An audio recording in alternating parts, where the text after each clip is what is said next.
संदेश देना चाहते हैं उत्तर प्रदेश की जनता को?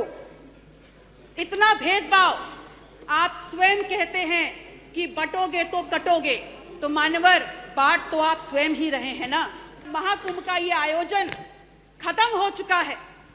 उसके बाद दूसरी सबसे बड़ी चुनौती है कि गंगा में हुए गंगा के प्रदूषण से गंगा को निजात दिलाया जाए। पल्लवी पटेल, जय पल्लवी संविधान, जय संविधान। जय संविधान। धन्यवाद अधिष्ठाता महोदय।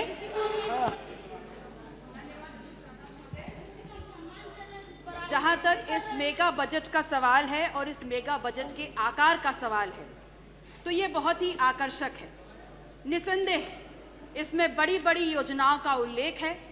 मिलियन ट्रिलियन इकोनॉमी की बात हम कर रहे हैं, तो एक बात तो स्पष्ट हो जाती है कि आप सब माननीय प्रधानमंत्री नरेंद्र मोदी जी से जरूर इंस्पायर हैं कि अगर झूठ भी बोलो तो विजन बड़ा होना चाहिए। ये सरकार आकंठ भ्रष्टाचार में डूबी हुई है, इसलिए सबसे पहले भ्रष्टाचार की लड़ाई पे भारतीय जनता पार्टी की क्या नीति है, ये इस सदन में भारतीय जनता पार्टी की सरकार स्पष्ट करे। और ये बात मैं इसलिए बोल रही हूं क्योंकि समाज का चाहे कोई भी अंग हो, चाहे विकास का कोई भी आयाम हो, लेकिन भ्रष्टाचार एक ऐसा दीमक है जो साथ रहते रहते धीमे धीमे पूरे समाज को खा करके खोखला करने का काम करता है। और मुझे समझ में नहीं आता, बहुत दुर्भाग्यपूर्ण है ये कि जिस भी मजबूरी से भ्रष्टाचार और भ्रष्टाचारियों को आप प्रश्रय दे रहे हैं, मैं नेता सदन से कहना चाहती हूं कि इसका सीधे सीधे असर पूरे 25 करोड़ लोगों के हितों को प्रभावित करता है। खुलेआम मैंने ये मुद्दा इस सदन में उठाया, तमाम साक्ष्य, तमाम प्रपत्रों के साथ। अपराधिक शिक्षा विभाग के कर्मचारी भी चिल्ला चिल्ला कर कह रहे थे, लेकिन आप उस पर कार्रवाई नहीं करेंगे, आप उस पर बात नहीं करेंगे, और अगर सवाल पूछो तो नेता सदन क्रोधित हो जाते हैं। ठीक है, हम अपना दल बहुत छोटा दल है, लेकिन ये मुद्दा ऐसा भी नहीं है कि आपके डर से हम चुप हो जाएं। क्या ये भ्रष्टाचार नहीं है कि जहां तमाम धार्मिक स्थलों के लिए आप पैसे का आवंटन कर रहे हैं, वहां भगवान महावीर के 24 तीर्थंकरों के लिए, बौद्ध स्थलों के लिए, नानक देव के तमाम गुरुद्वारों के लिए, कबीर की किसी बैठकी के लिए आपने पैसे का आवंटन नहीं किया है। मान्यवर मुझे बोलने दीजिए, उसके बाद बोलिए। No please don't disturb in between, don't disturb in between, no don't disturb in between, you have no right, absolutely no right. आप अपने मौके पे बोलिएगा, मैं बोल लूं उसके बाद बोलिएगा। बोलने मैं बोलूं उसके चलिए, बाद ठीक है विजय जी, मैं बोलूं उसके बाद बोलिएगा। बोलिए I might have many objections to what you said, but I didn't raise down my voice. Pallavi ji बोलिए। आप बोलिए अपनी बात। आप बोलिए अपनी बात। मान्यवर, आप क्या संदेश देना चाहते हैं उत्तर प्रदेश की जनता को? इतना भेदभाव आप स्वयं कहते हैं कि बटोगे तो कटोगे, तो मान्यवर बांट तो आप स्वयं ही रहे हैं ना। महाकुंभ का एक आयोजन हुआ जो हम सभी के लिए, चाहे सत्ता पक्ष के लोग हों चाहे विपक्ष के लोग हों, बड़ा ही गौरव देने वाला विषय है। और स्वयं सरकार ने आगे बढ़ करके इसमें व्यवस्थाओं करने की जिम्मेदारी ली थी, और ये एक बहुत बड़ी चुनौती भी थी जिसमें सरकार पूर्णतः विफल हुई। और अब जब महाकुंभ का ये आयोजन खत्म हो चुका है, उसके बाद दूसरी सबसे बड़ी चुनौती है कि गंगा में हुए गंगा के प्रदूषण से गंगा को निजात दिलाया जाए। हम आपसे कहना चाहते हैं कि गंगा भारत का प्राण है, गंगा भारत की विभिन्न संस्कृतियों का आधार और भारत की आध्यात्मिक यात्रा का साक्षी है। यह दुर्भाग्य है हम उन सभी लोगों के लिए जो गंगा को आज इस परिस्थिति में देख रहे हैं।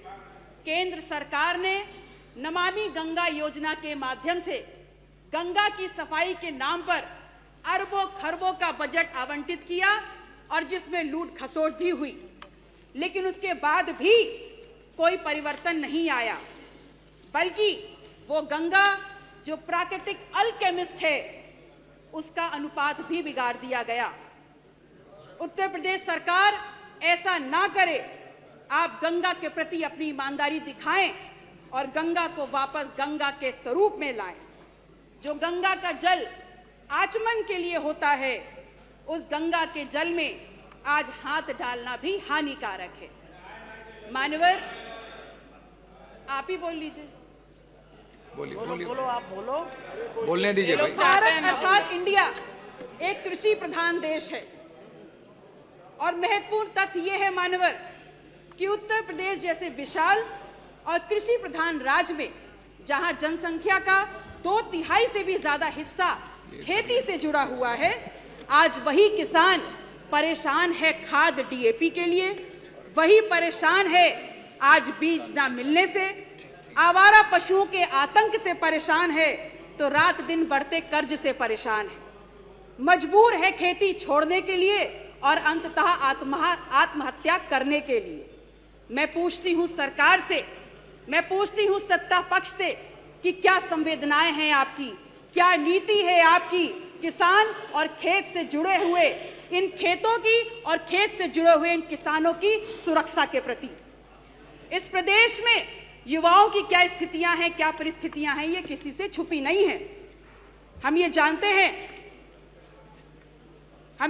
हैं कि 69,000 शिक्षक भर्ती का जो मुद्दा रहा, उसमें संवैधानिक दर्जा प्राप्त आयोग ने भी कहा कि 6800 छात्र छात्राओं के प्रति गलत हुआ है, जिसको आप सिरे से नकार रहे हैं।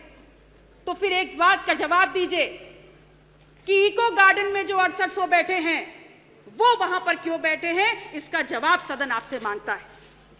शिक्षा के प्रति आप कितने गंभीर हैं, ये बात इसी बात से प्रदर्शित हो जाती है कि कैसे आपने लगभग 27,000 परिषदीय स्कूलों पर ताला लगाने का सोच लिया और वहीं दूसरी तरफ प्राइवेट स्कूलों की फीस वृद्धि पर आपका कोई नियंत्रण नहीं है।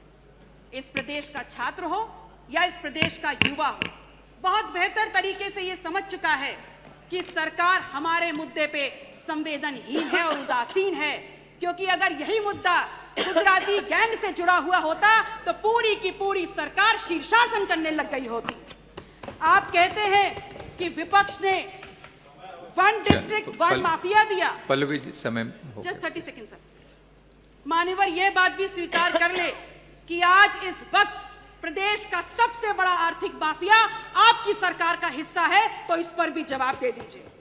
जब भी किसी भी समस्या पर बात करो माननीय सरकार, तो सरकार कहती है, मसलन यदि आप इनसे पूछ लें कि बिजली इतनी महंगी क्यों, तो बोल देते हैं हमारे हाथ में नहीं।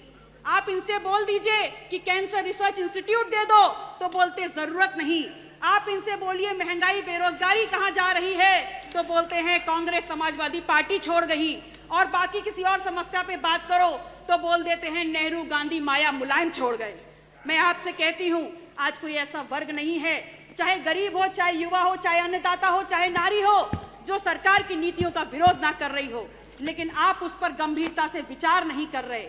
इसलिए विचार नहीं कर रहे क्योंकि सत्ता ही आपका सिद्धांत है। इसलिए अंत में अपनी बात को कहते हुए कि आपसे निवेदन है, फर्जी आंकड़ों की इस लिखित बाजीगरी को आप वापस लें और एक बार फिर से देखिए कि बजट का सही स्वरूप क्या है, क्या मांग है जनता की, क्या चाहती है। अपने क्षेत्र से जुड़े हुए तमाम बिंदुओं को मान्यवर मैं लिखित रूप से टेबल कर रही हूं और मैं चाहती हूं उन मांगों को भी बजट में समावेश किया जाए। बहुत बहुत आभार। नमो बुद्धाय। जय संविधान, जय अपना धर्म। न्यूज नेशन अब व्हाट्सएप पर खबरों की ताजा अपडेट के लिए न्यूज नेशन के इस QR कोड को स्कैन करें।